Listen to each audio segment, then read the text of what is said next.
Greetings, achievers, my friends. Gather closer, for I am about to unfold a tale as timeless as life itself. Over the years of wandering this world, observing its people and their ways, I have come to understand a profound truth. True intelligence is not solely about how much you know, but about how you live, how you treat others, and how you learn from the errors of your ways. There are, however, certain unmistakable signs, 6 to be precise, that reveal someone's folly, or as some might say, their foolishness. But before you dismiss this or take offense, let me explain why this matters. Recognizing these signs is not about pointing fingers at others. Instead, it is about introspection, avoiding these traps ourselves and guiding those unaware of their own missteps. Let us embark on this journey together, shall we? For the road to wisdom begins with awareness. Each of these signs holds a story, a lesson, and a mirror we can hold up to ourselves. Let us uncover them, one at a time. The first sign, a closed mind. The closed mind, a fortress of ignorance constructed brick by brick with pride, fear, and stubbornness. You've surely encountered such individuals. They reject new ideas, even when the evidence stares them directly in the face. Often, a closed mind masquerades as confidence, yet true confidence arises from understanding that you do not know everything. The foolish cling to their limited perspective as though it's the only lifeline in a tempestuous sea. Let me share a story. I once met a man who was steadfast in his belief that the earth was flat. No amount of logic or evidence could change his mind, because for him, admitting he was wrong felt akin to admitting he was less. But a closed mind doesn't merely block new ideas. It halts personal growth. Imagine if inventors or pioneers thought this way. Progress would stall, innovation would cease, and human connection would falter.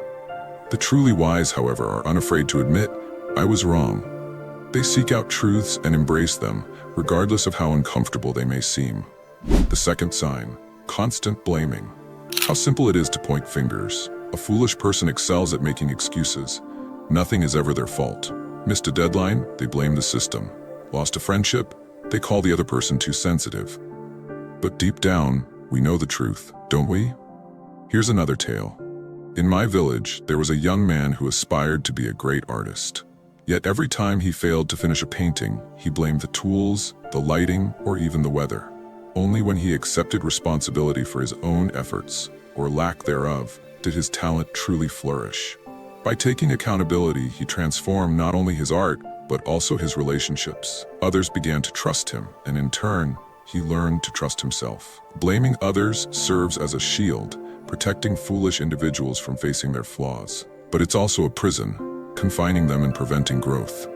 Responsibility, though heavy at times, is what liberates us to achieve greatness. The third sign, arrogance over humility. Have you ever encountered someone who insists on being the smartest in the room? That, my friends, is the hallmark of arrogance, a mask for insecurity. A truly intelligent person listens far more than they speak. Consider this ancient proverb, "The empty vessel makes the loudest noise." Reflect on this the next time you see someone endlessly boasting about their achievements. Ask yourself, are they truly wise or simply overcompensating? I recall a young scholar who debated with me for hours over trivial matters, desperate to assert his superiority. He gained nothing from the exchange. Years later, life humbled him, and he returned to me admitting, "I should have listened more." Humility, dear friends, isn't about devaluing yourself. It's about valuing others. It opens doors to genuine learning and connection, while arrogance slams those doors shut, leaving the foolish isolated, even in a crowded room. The fourth sign, lack of empathy. This one, my friends, strikes deeply. A foolish person cannot see beyond their own needs. They lack the ability to step into another's shoes or feel what others feel. And what a lonely existence that must be. Empathy is the bridge that connects souls. Without it, we are adrift, unable to truly understand or connect with others. Those who lack empathy dismiss emotions as weakness. They mock, belittle, and harm others, often without even realizing it. Let me tell you about Anna, a dear friend of mine. She once suffered deeply after a colleague ridiculed her struggles. Years later, that same colleague faced hardship and sought Anna's comfort. She forgave him, and he confessed, "I never realized how cruel I'd been until I felt that pain myself." Empathy not only makes us kinder, but also stronger. It allows us to navigate life's complexities with grace and understanding. Without it, we are blind to others' needs and ultimately to our own humanity. The fifth sign, fear of change. The comfort zone, a warm but stifling prison. The foolish fear change as a child fears the dark. They cling to familiarity, even when it no longer serves them. But life, my friends, is like a river. It flows, bends, and changes. The wise embrace this truth. The foolish resist, attempting to grasp water in their hands. You've heard the saying, haven't you? The only constant in life is change. I once knew a farmer who refused to adapt his methods. His fields yielded less each year, yet he persisted in his old ways. It wasn't until his son introduced modern techniques that the farm thrived once more. Beyond farming, this lesson applies to all areas of life: relationships, careers, and even beliefs. Change can be daunting, but within the unknown lies growth and opportunity. The sixth sign, talking more than listening. Let me ask you this: have you ever learned something new while talking? Likely not, because wisdom arises from listening. The foolish, however, revel in their own voice. They interrupt, dominate conversations, and rarely pause to hear others. I recall a merchant who lost many deals because he wouldn't stop talking long enough to understand his customers' needs. When he finally learned to listen, his fortunes changed. He later confessed, "In 1 month of listening, I learned more than I had in years of talking." Listening isn't passive, it's an active choice to value others' perspectives. In the silence of listening, the seeds of understanding and wisdom are sown. Talking without listening, however, is like planting seeds in the wind. Nothing takes root. Conclusion: a journey toward wisdom.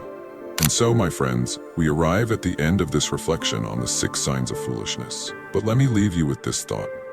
We've all been foolish at times. I certainly have. What matters is not where we begin, but where we choose to go from here. Wisdom is not a destination. It's a journey. It involves recognizing these signs in ourselves and striving to overcome them. Each conquered sign becomes a stepping stone toward a life rich with meaning and fulfillment.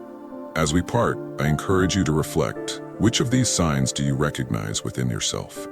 And more importantly, what will you do to change? Remember, the path to wisdom is open to all who dare to walk it. Thank you for sharing this path with me. May your journey be one of growth, understanding, and the courage to embrace wisdom. Share your thoughts in the comments below. I will personally read all of your comments. And if you seriously want to level up in life, don't forget to show some love by hitting the like and subscribe button. Stay strong. Until next time.